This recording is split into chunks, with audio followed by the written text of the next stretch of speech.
एक समय की बात है। रामपुर गांव में राजू नाम का एक गरीब किसान रहता था। उसके घर में पत्नी यामिनी और 16 साल का बेटा रोहित था। राजू खेती के अलावा कोई और काम नहीं जानता था। उसी साल बरसात समय पर नहीं हुई।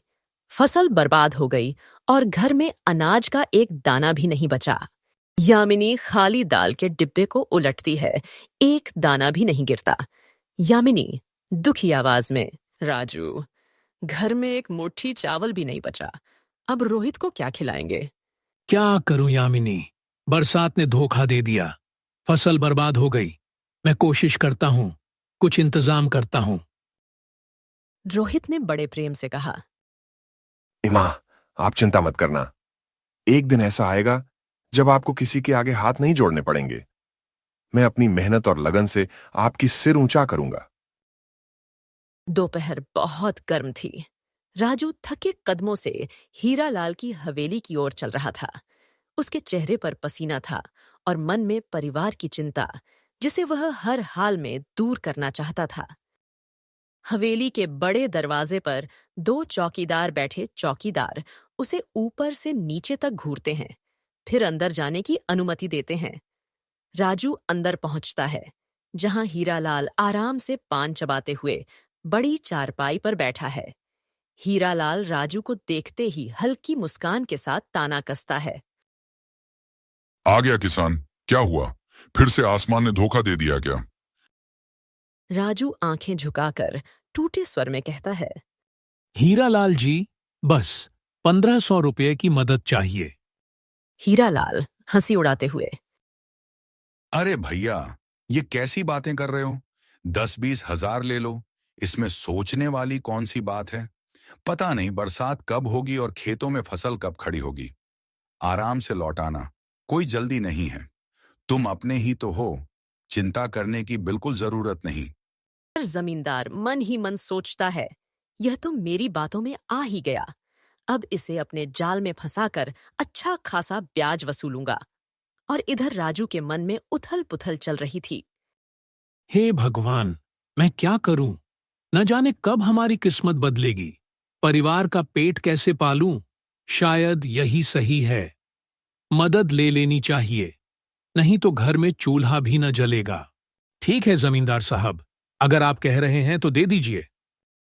अरे राजू, 1500 रुपये से क्या तेरा घर चलेगा? ले 10,000 रुपये।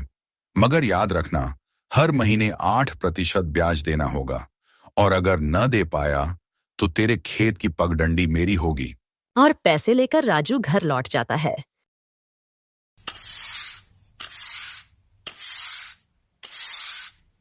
राजू उन पैसों से राशन लाकर घर पहुंचता है। तभी यामिनी हैरान होकर पूछती है, इतना राशन कहां से आ गया? उधार लिया है, वो भी ब्याज पर। यामिनी आंसू रोकते हुए, गरीबी से लड़ेंगे राजू, मगर छूटेंगे नहीं। एक दिन रोहित अपने बचपन के दोस्त और पड़ोसी विजय के घर उससे मिलने जाता है। बचपन से ही दोनों एक दूसरे के बहुत अच्छे दोस्त रहे हैं। घर पहुंचने पर विजय के पिता प्रदीप जी रोहित के चेहरे पर उदासी और थकान देखते हैं। पढ़े लिखे और समझदार होने के कारण वे तुरंत उसकी हालत भांप जाते हैं और नरम स्वर में पूछते हैं, बेटा रोहित, चेहरे पर उदासी क्यों है? अंकल, पिताजी ने कर्ज ले लिया है, घर की हालत ठीक नहीं। प्रदीप जी संवेदनशीलता से, पैसा देना इलाज नहीं, ज्ञान देना इलाज है। कल से तुम और विजय मेरे साथ रहोगे, कुछ नया सिखाऊंगा। स्क्रीन पर लाल हरी कैंडल चार्ट चलते हुए बच्चे हैरान, अंकल, ये लाल हरी लकीरें क्या हैं? यह शेयर मार्केट है बेटा। अगर दिमाग से काम लो तो खेती के बिना भी कमा सकते हो। मगर याद रखना, बाजार भावुक लोगों को नहीं, समझदारों को कमाने देता है। रोहित रोज सुबह ठीक 6 बजे उठ जाता है। नींद पूरी न होने के बावजूद वह बिना शिकायत अपने पिता के साथ खेत में काम करने चला जाता है। खेतों की मिट्टी, मेहनत का पसीना और सूरज की तेज धूप सब उसके रोजमर्रा का हिस्सा बन जाते हैं। दिन ढलते ही वह जल्दी से हाथ मुंह धोकर विजय के घर पहुंचता है, जहां वह पूरे ध्यान से शेयर मार्केट की बारीकियां सीखता है। वहां से लौटकर रात देर तक पढ़ाई और प्रैक्टिस करता रहता है। कभी मोबाइल स्क्रीन पर चार्ट देखता है, कभी कॉपी में नोट्स भरता है। रोहित और विजय रोज सीखना शुरू करते हैं। लगभग 40 दिन में उन्हें मार्केट की बुनियादी बातें, रिस्क मैनेजमेंट और अनुशासन, डिसिप्लिन समझ में आने लगे। फिर प्रदीप जी ने दोनों लड़कों के लिए डीमैट अकाउंट खुलवाया और छोटा सा कैपिटल दिया। शुरुआत में दोनों ने छोटे छोटे मुनाफे, प्रॉफिट कमाए, पर रोहित बिना रिसर्च किए सस्ता शेयर खरीदता है। कीमत गिरती जाती है। रोहित डरते हुए, अंकल, मैंने सस्ता शेयर खरीद लिया, मेरा पैसा डूब रहा है। बाजार में नुकसान नहीं, सीख मिलती है, समझदारी आगे बढ़ाती है। रोहित हाथ पर हाथ रखकर कसम खाता है। अब बिना समझ के 1 रुपया भी नहीं लगाऊंगा। हर निवेश से पहले सोच समझकर कदम उठाऊंगा, रिस्क को नापूंगा, स्टॉप लॉस तय करूंगा और कैपिटल को सही तरह बांटकर मैनेज करूंगा। क्योंकि असली सफलता सिर्फ पैसे लगाने में नहीं, बल्कि सही रणनीति और अनुशासन से उसे सुरक्षित रखने में है। 6 महीने बाद ग्राफ की लाइन पहले थोड़ी गिरती है, फिर लगातार ऊपर चढ़ती जाती है। चार्ट के ऊपर चमकते हुए नंबर दिखाई देते हैं। विजय का मुनाफा लगभग 11 लाख रुपए तक पहुंच चुका है। रोहित की कमाई धीरे धीरे बढ़ते हुए करीब 9 लाख रुपए के आंकड़े पर स्थिर हो जाती है। अगले दिन प्रदीप जी और विजय रोहित के घर उसके पिता से मिलने आते हैं। अरे प्रदीप जी, वो भी इतने दिनों बाद। बहुत दिन हो गए आपसे मिले, सोचा आज मिल ही लेता हूं। तभी मोबाइल पर एक नोटिफिकेशन आता है। मोबाइल स्क्रीन पर न्यूज हेडलाइन चमकती है। बिटकॉइन की कीमत गिर रही है। अंकल, रिसर्च कहती है कि यह जल्दी वापस उभर सकता है। क्या मैं इसमें निवेश करूं? रिस्क मापा है, हर ट्रेड में स्टॉप लॉस लगाओ और कैपिटल को सही तरह मैनेज करो। जी, स्टॉप लॉस भी लगा दूंगा ताकि नुकसान सीमित रहे।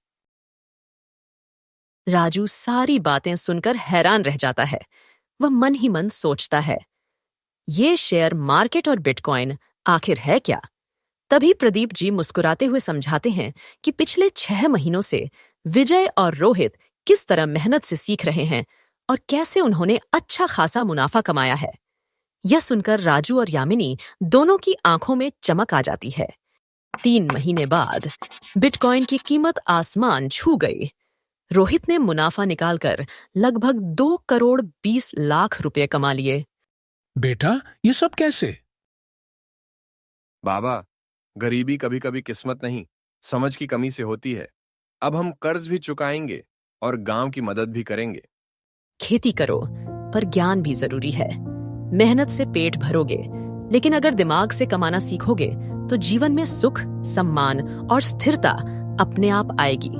खेत में पसीना बहाना जरूरी है, पर साथ ही शिक्षा और समझ से आगे बढ़ना भी उतना ही अहम है।